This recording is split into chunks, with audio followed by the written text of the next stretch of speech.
Taka jest procedura i obowiązek.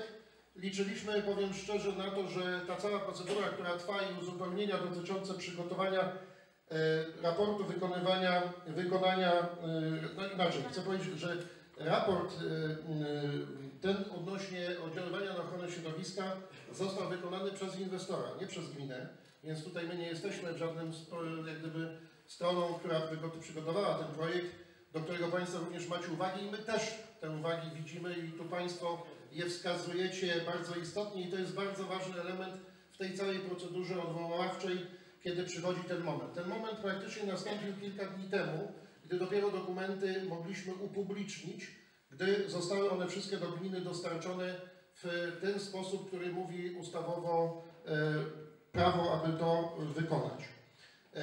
Powiem szczerze, że sami w duchu mieliśmy nadzieję, że już na samym początku tej drogi legislacyjnej Regionalna Dyrekcja Ochrony Środowiska wyrazi swoją opinię negatywną. No niestety te opinie poprzez Sanepid, RDOŚ i Polskie Wody została przyjęta pozytywnie w tym oddziaływaniu na to środowisko.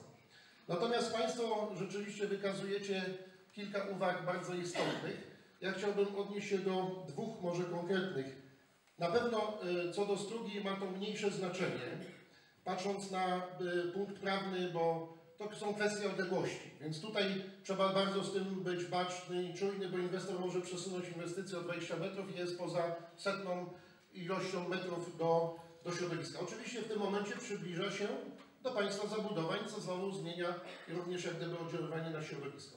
Natomiast najistotniejszym tym tematem, który zauważyłem tutaj do możliwości zaczepienia się tego, o czym Państwo mówicie, aby nie wydać opinii negatywnej, pozytywnej, to czy wydać opinię negatywną, a pozytywną dla Państwa, to jedynie praktycznie te działania związane z parkiem krajobrazowym. Tu największe możliwości funkcjonowania i oddziaływania ma właśnie Park Środowiska. I powiem Państwu, że ten raport, który powstał przez ProEco, to gratuluję, bo wykazuje błędy. Wiem, że chyba Państwo to zlecaliście, tak? Czy inwestor? Więc tutaj rzeczywiście on wykazuje dosyć istotne odstępstwa dotyczące właśnie oddziaływania na środowisko i walory turystyczne i krajoznawcze tego całego przedsięwzięcia, które chciałby zrealizować ten inwestor. Ja Państwu chcę powiedzieć jedną rzecz, że my na pewno będziemy musieli przygotować informacje o uzupełnienie tych wszystkich informacji, które Państwo składacie, więc cała procedura praktycznie wróci ponownie pewnie do legislacji i będzie musiała strona uzupełnić również te braki albo informacyjne, które podaje, albo ich nie ujęto, albo, czy tak jak Państwo sugerujecie, że oszukano, więc w pewnym sensie jak gdyby chciano oszukać wszystkie instytucje, które udzielają zgody.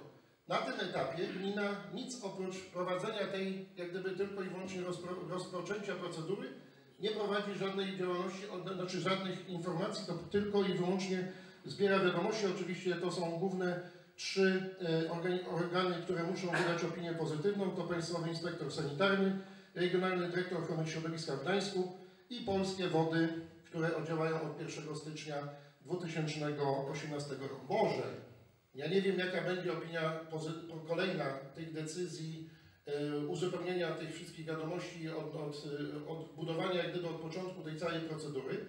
Natomiast oczywiście to będzie jeszcze trwało pewnie kilka miesięcy. Natomiast chcę Państwu powiedzieć, że między innymi, wiedząc, że w kilku rzeczywiście takich newralgicznych sytuacjach jest w gminie kilka takich dziwnych wniosków, my jako gmina na ostatniej sesji podjęliśmy uchwałę, to o co bardzo intensywnie walczyliśmy, żeby wprowadzić nowe studium, które daje nam możliwość tworzenia nowych planów zgodnie z nowymi warunkami planistycznymi. I mogę tutaj Państwu zagwarantować jedną bardzo istotną rzecz, że jeżeli sprawy będą zmierzały w złym kierunku, to myślę, że, bo widzę, że są radni, pewnie będziemy mogli podjąć decyzję o przystąpieniu do zmian planu zagospodarowania przestrzennego. To jedyna forma, aby uratować sytuację tą, o której Państwo mówicie.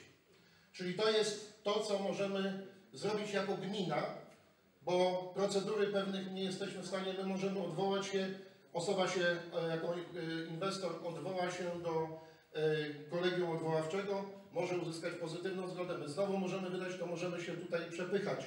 Tak wygląda procedura. Po jednej stronie i stronniczo zadziałało. Przepraszam bardzo, gdzie? W takim momencie, panie burmistrzu, iż gdybyśmy my nie czytali biuletynów informacji publicznej, to byśmy się nawet nie dowiedzieli o zaistniałej inwestycji.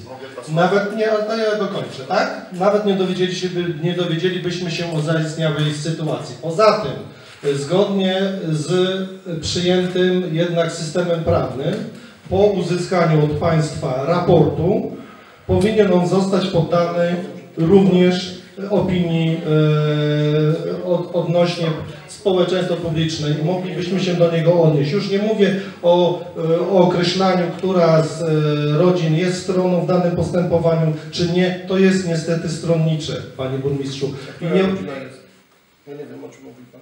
No myśmy musieli się stać stroną dopiero na wniosek kancelarii prawnej. Bo myśmy nie byli stroną w postępowaniu. Teraz tak, dużo załatwiliśmy rzeczy, pan bardzo ładnie powiedział.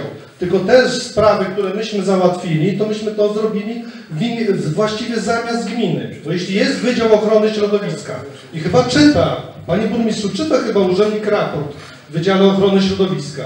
Jeśli czyta ze zrozumieniem i widzi, że tam jest rów melioracyjny w tym raporcie, a to jest decydująca okoliczność, ponieważ budynek jest zlokalizowany na tym planie w odległości mniejszej niż 100 metrów od wspomnianego rowu melioracyjnego, który jest rzeczką.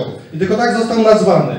I ma to kolosalne znaczenie, ponieważ zgodnie z ustawą Kaszubskiego Parku Krajobrazowego istnieją zakazy odnośnie pewnych lokalizacji budów. I nie wolno budować w obrębie 100 metrów od istniejącej rzeki.